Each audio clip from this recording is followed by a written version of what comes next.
What we're actually seeing is the psychological operation under the guise of sexual identity, including the LBGDTTTTIQQAAPP movement into the New World Order. We're currently in the demoralization phase of Yuri Bezmenov's 4 stages of ideological subversion: demoralization, destabilization, crisis, and normalization. One of the most deceptive aspects of the Psyop was to turn the depopulation agenda into a social movement that lumps together critical race theory, the suffering of minorities, gender confusion into an incoherent but workable LBGDTTTIQQAAPP movement, where the very people they claim to liberate, the real intention is to destroy them physically, mentally, emotionally, and spiritually. People that of predominantly one class, the middle class, they lobby, they march, they parade in the streets, they rally to their own extermination.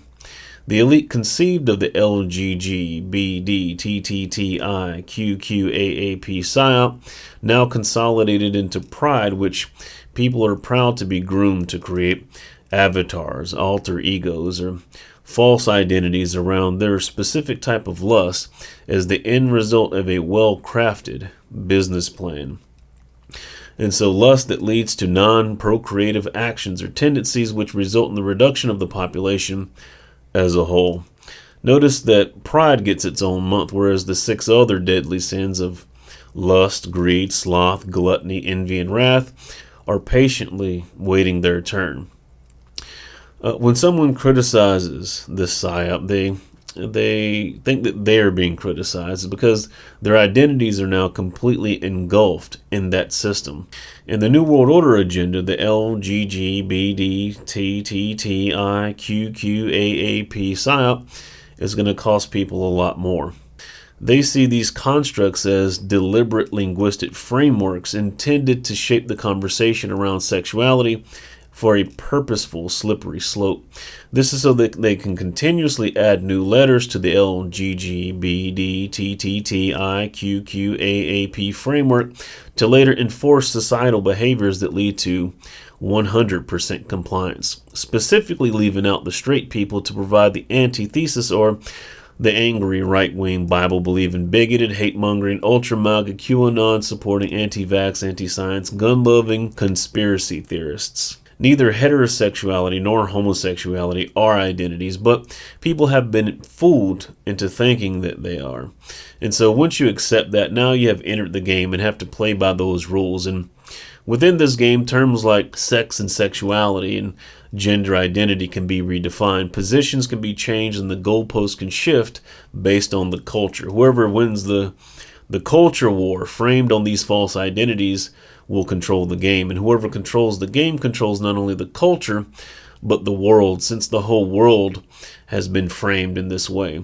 And so within the game, womanhood is a costume to be changed in and out like garments simply based on feelings. But this is clearly not true. As Lincoln pointed out, if you call a dog's tail a leg, how many legs does it have? 5 is the reply, but 4 is the answer, because calling a tail a leg doesn't make it one.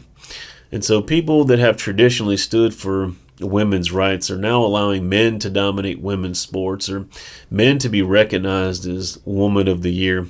People were concerned with misinformation around the science of wearing masks and social distancing, lockdown, and self-isolation are now mysteriously quiet about the misinformation around the science of there being more than 2 genders, or men being women, or men getting pregnant, or men having children. Speaking of children, if it takes a law to stop adults from talking to 5-year-old children about the sexual acts of adults, there should also be a law that protects the parents of those children from taking action in retribution for the damage done by those adults. 5-year-olds are old and responsible enough to mentally process drag and gender-bending identity nonsense and masturbation techniques, but they're not old enough to be taught fiscal literacy, entrepreneurship, how to file their taxes or build wealth or open a trust or manage stock portfolios, but they can make medical decisions or go behind their parents' back and alter their bodies and consume puberty blockers. This reminds me of Senator Herlong, and the American politician who was a senator from Florida on January 10, 1963, who read into the congressional record a list of 45 goals of the Communist Party from the book The Naked Communist by W. Cleon Skousen. Number 26 was present homosexuality, degeneracy, and promiscuity as normal, natural, and even healthy. It seems that we are doing the children a disservice. We claim from the rooftops that no child should be left behind, but at the same time, we have murdered by abortion over 63 million children since 1973. We tell the children that, it's okay for adults to kill children in the womb, but we get upset when the kids kill the other kids in the classroom. They probably figure that if adults don't value the lives of children, then why should children value the lives of other children? The people that said that men shouldn't be making laws about women's bodies, then why would we be upset with the reversal of Roe versus Wade when it was decided in 1973 by the Supreme Court judges who were all men? In the transhumanist movement, this arm of the Psyop, the very people that don't accept who they are trying to make laws to make us accept who they're not. If they themselves don't accept who they are, why should anyone be forced to accept who they say they are, but clearly are not?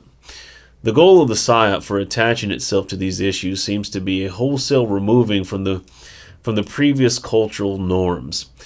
The first phase of feminism was women want to be equal with men. The second phase was we don't need men. The third phase was women are men. And the fourth phase are men are women.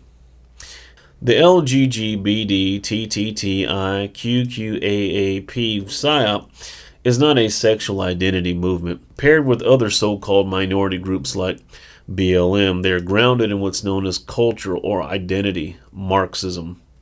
And so the faulty idea is that the entire social systems of the world are constructed as oppressor versus oppressed in order to keep those populations that currently have the power, defined as the white male, in power.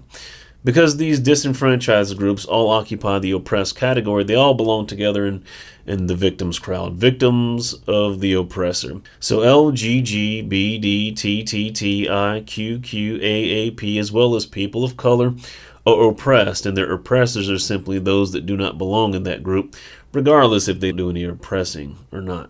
So how did all this happen? Well, first they convinced the people that indoctrination was education. Next, they convinced the people that the propaganda was actually news. Next, they convinced people that critical thinkers are not only fringe conspiracy theorists, but they pose a serious threat to society to be avoided at all cost and never to be identified with.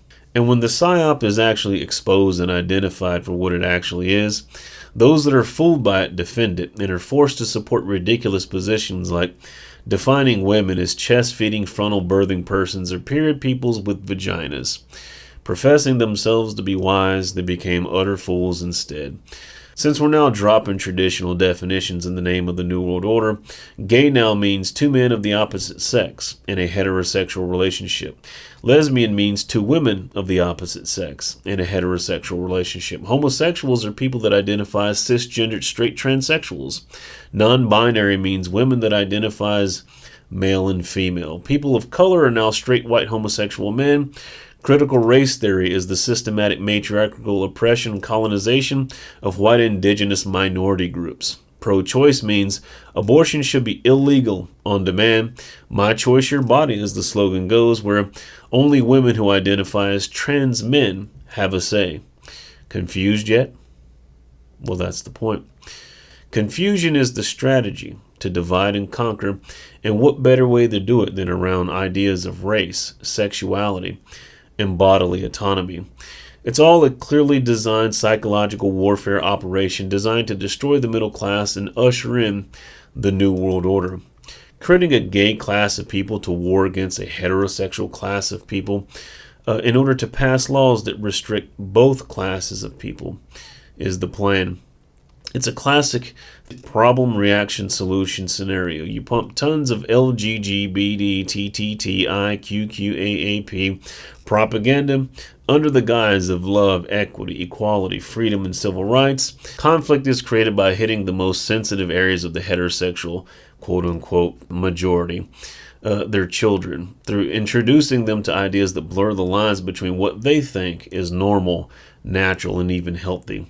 The majority then gets infuriated that the gay agenda has gone from do as you please in your own bedroom to a global curriculum taught at the kindergarten level. The LBGDTTTTIQQAAPP movement, along with the climate change and COVID-19, is just another rung on the ladder for the New World Order depopulation psychological warfare operation under the guise of three main ideas: sexual freedom, environmentalism, and pandemic preparedness, operating under the umbrella of the transhumanist agenda. The LBGDTTTIQQAAPP movement is designed to reduce the number of able-bodied males who could physically rebel, weaken the male population through feminization tactics, destroy the traditional family or father-mother-child, blurring the lines with traditional roles, responsibilities, and functions within society. The climate change agenda, or this arm of the Psyop, is to gain government control over all aspects of society in the name of sustainable development, saving the global ecosystem. And the COVID-19 pandemic was designed to put the legal structure in place to ensure any actions taken against this New World Order agenda would be considered hate speech, a threat to not only overall health and well-being of the human population, but the human population's environment as a whole. There you go. That's all you get. Because that's all you deserve.